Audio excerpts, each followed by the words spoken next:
খুব গুরুত্বপূর্ণ খবর একটা দেব, এবং এই খবরটা দেওয়ার আগে একটা কথা বলে রাখি যে আপনারা যে এত ভরসা করেন না যে কলকাতা টিভি আপনারা দেখেন বা কলকাতা টিভি ডিজিটাল দেখেন স্পোর্টসের নিউজের জন্য, আমার কাছে অনেক মেসেজও আসে। কেন দেখেন তার আরও একটা প্রমাণ আজকে দেব।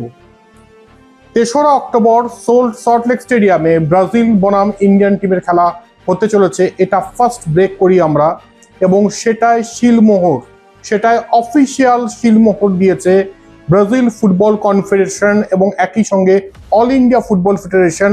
ভারতীয় দলের যে সাইট মানে ফেসবুকে যে অফিসিয়াল সাইট রয়েছে সেখানেও কিন্তু জানানো হয়েছে।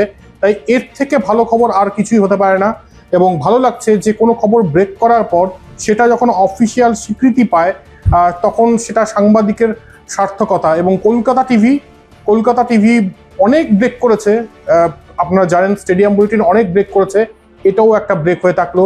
3রা অক্টোবর ব্রাজিল বনাম ভারতের ম্যাচ সল্টলেক স্টেডিয়ামে, পুজোর কয়েকদিন আগে এই ম্যাচ হতে চলেছে, এবং কলকাতায় ব্রাজিল সমর্থকদের যে উন্মাদনা সেটা তুলে ধরতেই কিন্তু ব্রাজিল ফুটবল কনফেডারেশন আগ্রহ প্রকাশ করেছে, এবং অবশেষে সেটা বাস্তবায়িত হতে চলেছে দুর্গাপুজোর আগে। এটা বলা যেতে পারে একটা বোনাস বাঙালি ফুটবল অনুরাগীদের জন্য।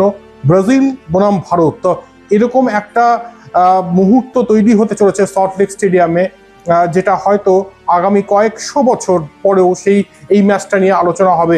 এর আগে অবশ্যই নিউ ইয়র্ক কসমোসের হয়ে পেলে এসেছিলেন 1977-এ, মোহনবাগান ভার্সেস কসমোস খেলা হয়েছিল, স্কোর লাইন যতদূর মনে পড়ে 2-2।